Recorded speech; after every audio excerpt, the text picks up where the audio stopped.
Assalamualaikum warahmatullahi wabarakatuh. Perkenalkan, nama saya Rofiqatus Adhanur Azizah. Saya dari kelas Perbankan Syariah 2E, NIM 205231184. Pada kesempatan kali ini, saya akan menceritakan kembali tentang bagaimana terjadinya Perjanjian Giyanti. Perjanjian Giyanti terjadi pada 13 Februari tahun 1755.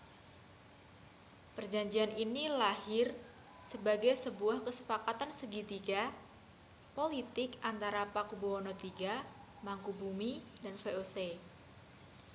Nama Giyanti sendiri diambil dari lokasi penandatanganan perjanjian ini, yakni di Desa Janti, atau yang saat ini dikenal sebagai Dukuh Kerten, Janti Harjo, Karanganyar, Jawa Tengah. Perjanjian Giyanti ini dibuat dalam rangka meredam api konflik yang telah terjadi berlarut-larut pasca perpindahan Keraton Kartasura ke Surakarta. Pada waktu itu, Mangkubumi yang membantu Pakubuwono II dalam meredakan api konflik mendapatkan hadiah berupa sebidang tanah. Namun, luas tanah yang diberikan menimbulkan kecemburuan. Salah seorang pangeran lalu mengeluhkan ketidakadilan terkait hadiah tersebut kepada Gubernur Jenderal Baron van Imhoff. Sang gubernur lantas mengeluarkan keputusan yang membuat tanah tersebut tidak jadi dimiliki oleh Mangkubumi. Daripada tidak mendapatkan tahta, akhirnya Mangkubumi meminta izin kepada kakaknya, Pakubuwono II, untuk meninggalkan Jawa. Akhirnya, Pakubuwono II menyetujuinya dan memberikan bekal berupa uang 3.000 real. Kemudian malamnya Mangkubumi langsung pergi. Sejak saat itu pecah perang Mangkubumen. Puluhan ribu prajurit Belanda dan Jawa tewas. Perlawanan ini mendorong Gubernur VOC untuk Jawa Utara, Nicholas Harting, mengambil sikap. Untuk menyelamatkan daerahnya, secara tertutup, Harting melakukan perundingan dengan Pangeran Mangkubumi. Setelah berkali-kali melakukan perundingan, Harting bersepakat dengan Pangeran Mangkubumi yang juga ingin menjadi penguasa di tanah Jawa. Pada 23 September 1754, nota kesepahaman antara VOC dan Mangkubumi terlaksana. Dan nota tersebut disampaikan kepada Pakubuwono III, sang pengganti Pakubuwono II. Nota tersebut menyatakan bahwa Pangeran Mangkubumi mendapatkan wilayahnya.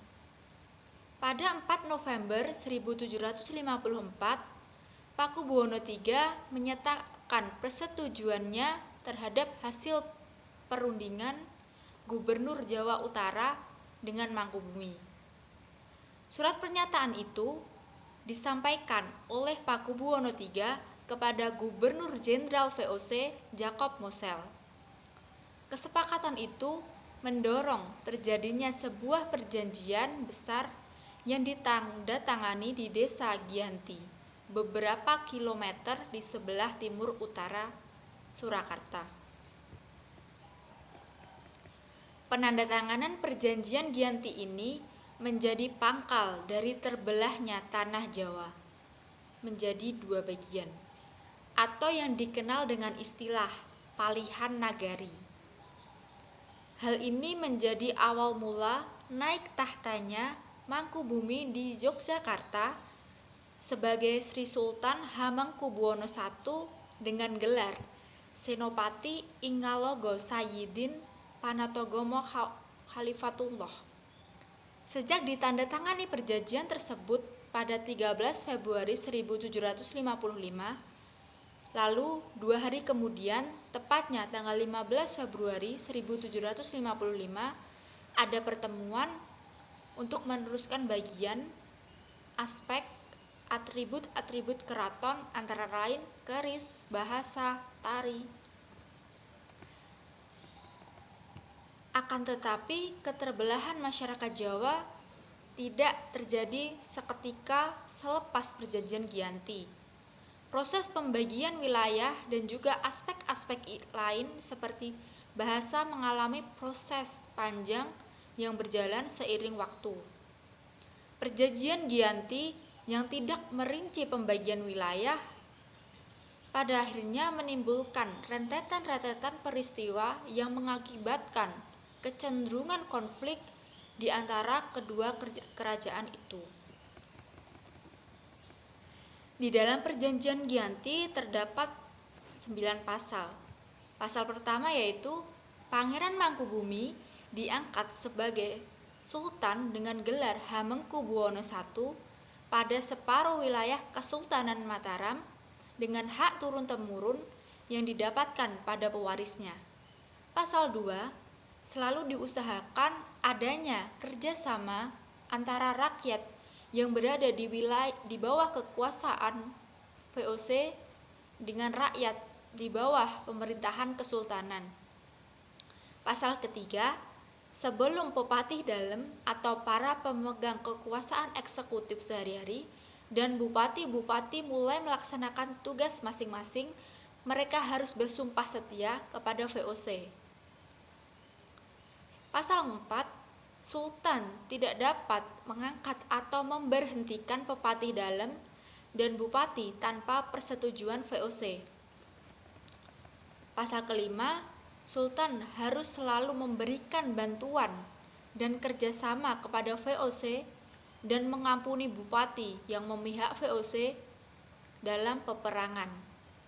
Pasal ke-6, Sultan tidak akan menuntut hak atas Pulau Madura dan daerah pesisir yang sudah diserahkan Susuhunan Pakubuwono II kepada VOC melalui kontrak tanggal 18 Mei 1746. Ganti rugi akan diberikan oleh VOC kepada Sri Sultan sebesar 10.000 real setiap tahunnya. Pasal ke-7, Sultan harus siap untuk memberi bantuan kepada Pakubuwono III jika diperlukan sewaktu-waktu. Pasal ke-8, Sultan berjanji untuk menjual bahan-bahan makanan kepada VOC dengan harga yang sudah ditetapkan. Pasal ke-9, Sultan berjanji untuk mengikuti semua perjanjian yang telah diadakan antara Raja-Raja Mataram terdahulu dengan VOC, khususnya perjanjian tahun 1705, 1733, 1743, 1746, dan 1749. Dari kejadian perjanjian Giyanti di atas terdapat beberapa latar belakang terjadinya perjanjian ini. Yang pertama, Belanda ingin menguasai seluruh tanah Jawa. Yang kedua, wafatnya Sultan Agung. Yang ketiga, pengkhianatan Pangeran Mangkubumi. Yang keempat, penyelesaian perselisihan kekuasaan. Dan yang terakhir, yaitu mengurangi dan menghilangkan pemberontakan Samber Nyawa.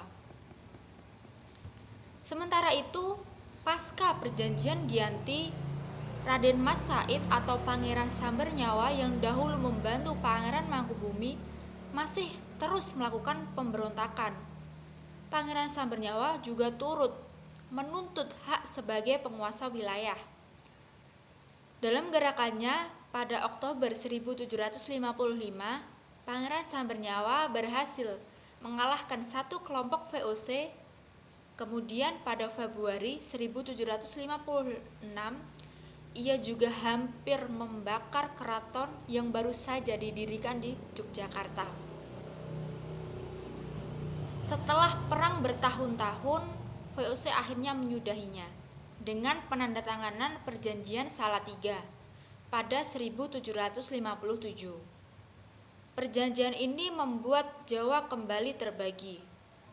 Pada perjanjian ini disepakati bahwa Pangeran Samber Nyawa mendapat sebagian dari wilayah Kasunanan Surakarta dengan wilayah yang dikenal sebagai wilayah Kadipaten Mangkunegaran. Pangeran Samber Nyawa mendapat tahta dengan gelar Kanjeng Gusti Pangeran Adipati Arya Mangkunegaran Lelono Jayamisesa Senopati ing Alagosatria Raga Mataram ing nagari Surakarta Hadiningrat. Keterbelahan Jawa ini belum berhenti. Pada 1813, masa Gubernur Jenderal Thomas Stamford Raffles dan Kerajaan Inggris, Kesultanan Ngayogyakarta juga terbelah dengan lahirnya Pakualaman. Dengan demikian, Tanah Jawa kemudian memiliki 4 wilayah pemerintahan. Masing-masing tumbuh dengan perbedaan model dan orientasi politik. Hal ini pun mengantarkan Jawa pada rupa yang beragam. Dinamika politik pada masa pertengahan 1940 membuat masing-masing mengalami nasib yang berbeda. Di masa Republik Indonesia, Kasunanan Surakarta dan Kadipaten Mangkunegaran menjadi situs cagar budaya. Sementara wilayah Yogyakarta yang di dalamnya juga terdapat Pakualaman menjadi daerah istimewa. Itu tadi sekilas mengenai terjadinya perjanjian Giyanti dan terbelahnya Tanah Jawa. Sekian dari saya, kurang lebihnya mohon maaf. Assalamualaikum warahmatullahi wabarakatuh.